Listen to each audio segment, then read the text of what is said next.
दोनों प्रत्याशियों के नाम को सुनने के बाद, उनके व्यक्तित्व को, उनकी पृष्ठभूमि को, उनकी कार्यशैली को समझने जानने के बाद ही लोक जनशक्ति पार्टी रामविलास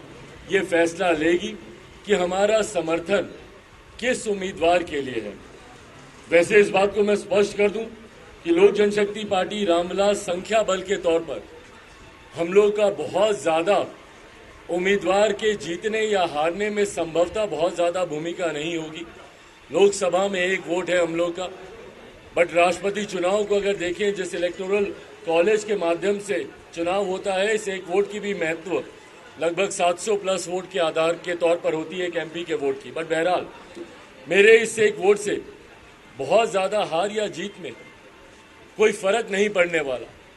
पर उसके बावजूद नैतिकता एक बहुत बड़ा आधार है। लोक जनशक्ति पार्टी रामविलास ने हमेशा अपने विचारों, अपने सिद्धांतों के आधार पर फैसले किए हैं। हमारे नेता आदरणीय रामविलास पासवान जी ने हमेशा लोक जनशक्ति पार्टी के सिद्धांतों के आधार पर, पार्टी के विचारों के आधार पर नीतिगत समर्थन हर गठबंधन को दिया है। कई ऐसे उदाहरण पूर्व में भी रहे हैं कि किसी गठबंधन के साथ रहने के बावजूद अगर हमारे विचारों के आधार पर उस गठबंधन का फैसला नहीं होता है या वो नीति हमारे सिद्धांतों के आधार पर नहीं होती है, तो हम लोगों ने प्रमुखता से मुखर तौर पर उसका विरोध करने का भी हम लोगों ने काम किया है। उदाहरण के तौर पर डिमोनेटाइजेशन एक ऐसा ही फैसला था केंद्र सरकार का, जिसका लोक जनशक्ति पार्टी रामविलास ने, लोक जनशक्ति पार्टी उस वक्त की और हमारे नेता आदरणीय रामविलास पासवान जी ने, मैंने स्वयं उस वक्त भी उसका विरोध किया था। भूमि अधिग्रहण बिल केंद्र सरकार 2014 में एनडीए की सरकार बनते ही ये बिल लाया गया था। पार्लियामेंट में खुद मैंने खड़े होकर इस बिल का मैंने विरोध किया था। अनुसूचित जाति जनजाति एट्रोसिटी एक्ट था, जिसमें हमारे नेता ने सरकार को अल्टीमेटम तक देने का काम किया। वही कई बार विपक्ष के द्वारा कई ऐसे नीतिगत फैसले लिए गए जो हम लोग विपक्ष में होने के बावजूद हम लोगों ने उस फैसलों का हम लोगों ने समर्थन किया। उदाहरण के तौर पर शराबबंदी, हम लोग उस वक्त एनडीए का हिस्सा थे, मुख्यमंत्री नीतीश कुमार जी एवं उनकी पार्टी महागठबंधन का हिस्सा थी। दोनों अलग अलग गठबंधन में थे, पर उस वक्त भी मैंने शराबबंदी का मैंने समर्थन किया था, क्योंकि नीतिगत तौर पर यह फैसला सही था। ये फैसला कानून बनने के बाद पर विफल हुआ, वो अलग बात है, पर नीतिगत तौर पर यह फैसला सही था, इसका हम लोगों ने समर्थन किया। ऐसे ही आज की तारीख में जिस तरीके से दोनों प्रत्याशियों के नाम सामने आए हैं, मां महिम पन्ना जी का नाम है जो कि विपक्ष की तरफ से उम्मीदवार है, तो वहीं दूसरी तरफ श्रीमती द्रौपदी मुर्मू जी का नाम सामने आया है। लोक जनशक्ति पार्टी ने हमेशा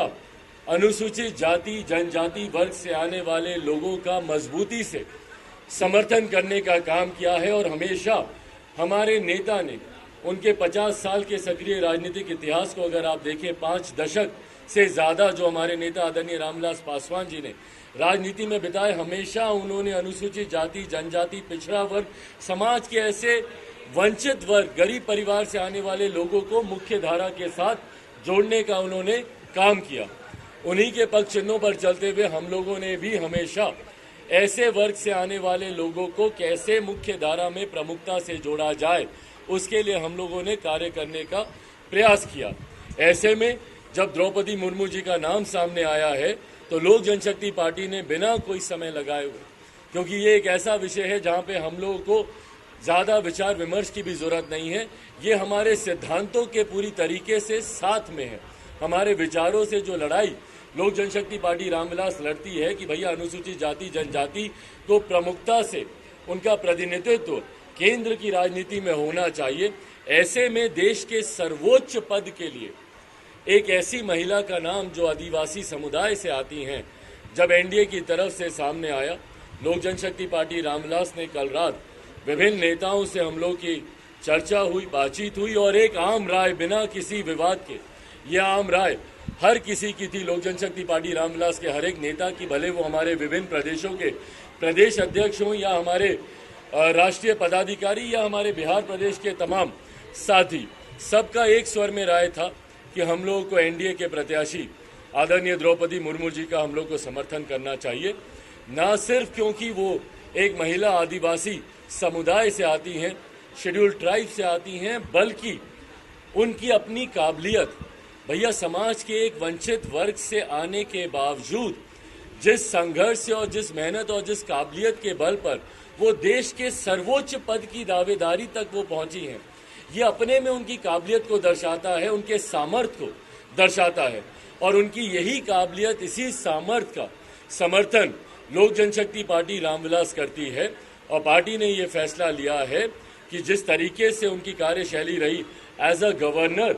उनकी जो भूमिका रही झारखंड में, या एक जनप्रतिनिधि के तौर पर जिस तरीके से उनकी समाज के प्रति उनकी सेवा रही, इन तमाम बातों को देखते हुए, इन तमाम पृष्ठभूमि को देखते हुए लोक जनशक्ति पार्टी रामविलास ने ये फैसला लिया है कि हम लोग इस राष्ट्रपति चुनाव में लोक जनशक्ति पार्टी रामविलास का समर्थन एनडीए की प्रत्याशी आदरणीय द्रौपदी मुर्मू जी के लिए होगा।